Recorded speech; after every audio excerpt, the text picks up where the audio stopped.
Tá no ar mais um Na Ponta do Lápis e com a chegada do mês de julho, chegam também as famosas férias do meio de ano. Sejam em casa ou fora dela, é importante saber curtir esse período sem perder o foco no orçamento. Por isso estou aqui com o professor de Economia da Facamp, José Augusto Ruas, que vai trazer as melhores dicas para você aproveitar essas férias de julho sem comprometer o orçamento. Professor, o brasileiro já incorporou esse hábito de viajar para aproveitar o recesso escolar. Mesmo sendo uma tradição, os custos geralmente acabam sendo alguns obstáculos para as famílias, né? Então qual que é o primeiro passo, né, para não pesar muito no bolso, no orçamento? Olá, Rafael. Pois julho é um mês bastante interessante. Eu, como professor, em geral, é o nosso período de férias também, um dos nossos períodos de férias, né? E vários outros profissionais acabam aproveitando as férias escolares dos filhos, filhas, né, ou de outros parentes para aproveitar esse período, né? E acaba sendo um período que também tem uma certa sazonalidade, como a gente fala em economia, né? Pelo fato de muitas pessoas viajarem nesse período, você acaba tendo preços um pouquinho mais salgados em algumas atrações. Então, acho que a primeira coisa sempre, né, que a gente fala é o bom planejamento, né? Isso a gente não pode fugir nunca, né? Que é como você vai organizar ao longo do tempo esses gastos. Se a gente parte do pressuposto que você já sabe que vai viajar em julho, né, que é uma tradição, de que é um período que você regularmente vai viajar, o ideal é que você já tenha se preparado antes. Então, se você está nesse momento imaginando como planejar as férias de julho, saiba que você já está atrasado, né, e que, de fato, ainda dá para correr atrás, óbvio, né, mas o ideal era que você tivesse planejado antes. E aí, obviamente, dentro desse planejamento, né, o ideal é uma boa pesquisa de preços, de destinos, né, você já ter essas opções todas muito bem mapeadas a priori, né, para poder fazer, obviamente, as contas de maneira adequada, etc. Eu costumo dizer que é o seguinte: hoje a gente tem muitas ferramentas de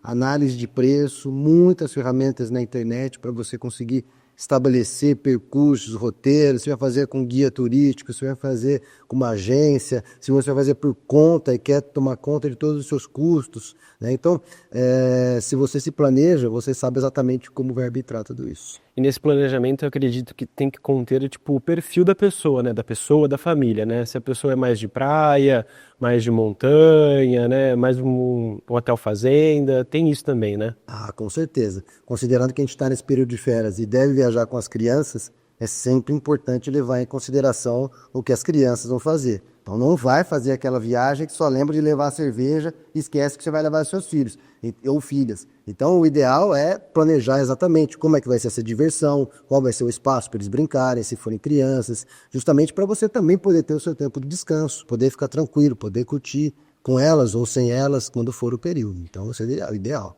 Aí a pessoa monta esse roteiro, né?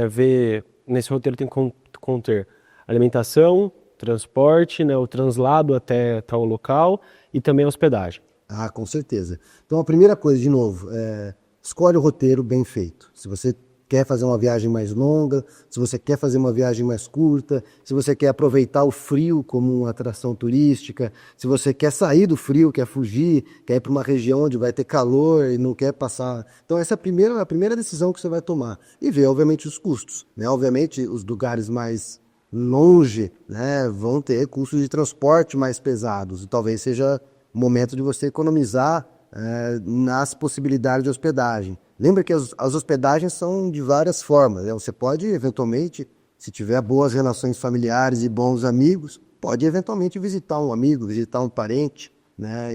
E com isso poder gastar mais no transporte, né? Ou não, eu quero ir para longe, mas quero ficar muito bem hospedado. Eventualmente, essa é uma viagem que você vai ter que fazer ou de carro, se for com muita gente, ou vai ter que fazer... tem muitas possibilidades também de transporte público, né? Público não, transporte de comunitário. Comunitários, outras, ou mesmo, como é que fala?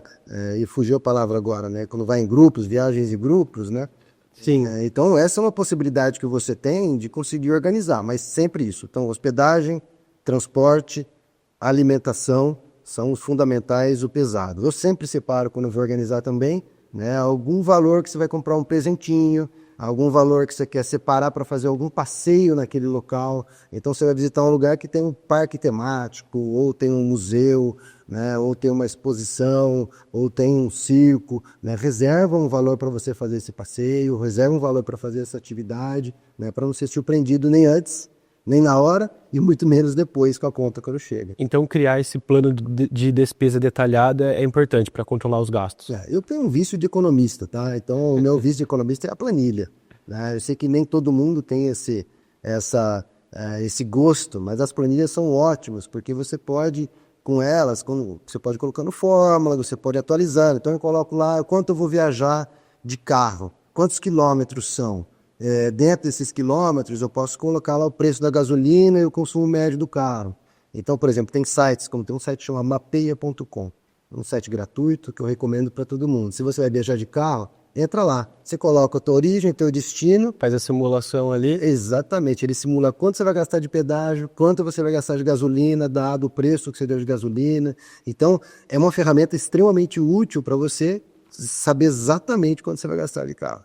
E, professor, acredito que, como em todo lugar, né, para tudo, aproveitar as promoções também, seja de companhias aéreas, de hotéis, de agência de viagens, é fundamental também dar uma olhada nas promoções. Sem dúvida, sem dúvida. Se você deixou para a última hora, você tem uma única vantagem, que é, às vezes, você pegar alguém que já está começando a querer fazer promoção, porque já passou, está muito em cima, então, às vezes, acontece de ter. Então, fica muito esperto com isso, né? Eu, por exemplo, quando vou fazer...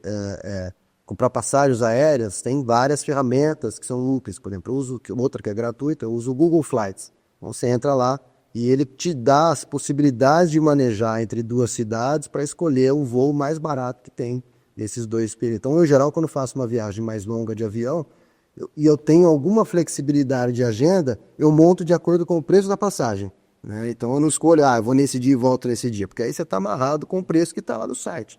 Aí eu tenho alguma flexibilidade, 2 dias depois, voltando 3 dias mais tarde, eu consigo diminuir às vezes 50% o custo.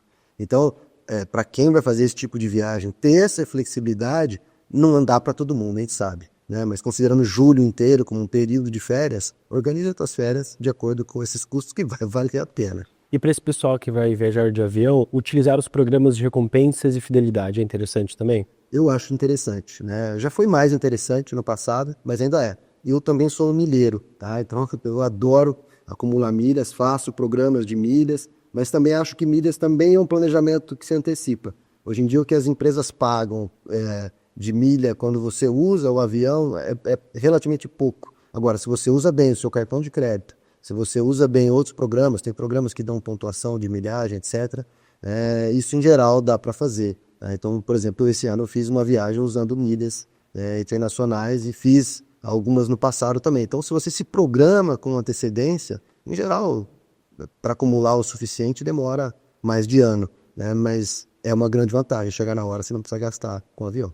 E, professor, divisão de custos, dividir os gastos com a família, com os amigos, dependendo da viagem, também é interessante, né? Pode ser muito interessante, né? Então, eu volto nas viagens de família, né? Então, são muito comuns na minha família. Viajar de final de ano, vai para a praia, aluga aquela casa um pouco maior, as crianças diminuem na sala, nos colchões, né? Diminui muito o custo de hospedagem. Às vezes as pessoas vão junto, né? Conseguem colocar as crianças no mesmo carro, dar aquela combinada, né? E passa um período maior, às vezes, naquela praia, né? Ou naquele local de destino que você escolher. Então, essa é uma forma muito interessante para você minimizar o máximo possível os custos, né? Lembrando que é férias, né? Alguns de nós têm aquele adicional de férias quando estão CLT, né? Mas o planejamento, né, para quando volta, ainda é fundamental, especialmente se faz o gasto no cartão de crédito, etc., que é sempre um desafio. E o professor, o que é mais recomendado? Pagar à vista ou parcelar no cartão? Vai depender da ocasião ali da viagem, de quanto, né, for o custo da viagem. Eu particularmente gosto de misturar as duas coisas. Eu gosto de ter de ter uma parte que eu consigo parcelar ao longo do ano e outra que eu pago à vista já para eliminar aquilo que eu planejei, aquilo que eu guardei, eu gosto de gastar na hora e aí depois a minha vida segue. Então, eu acho muito ruim quando a gente sobrecarrega o orçamento do ano inteiro de maneira muito pesada com parcelas de uma viagem que é muito cara.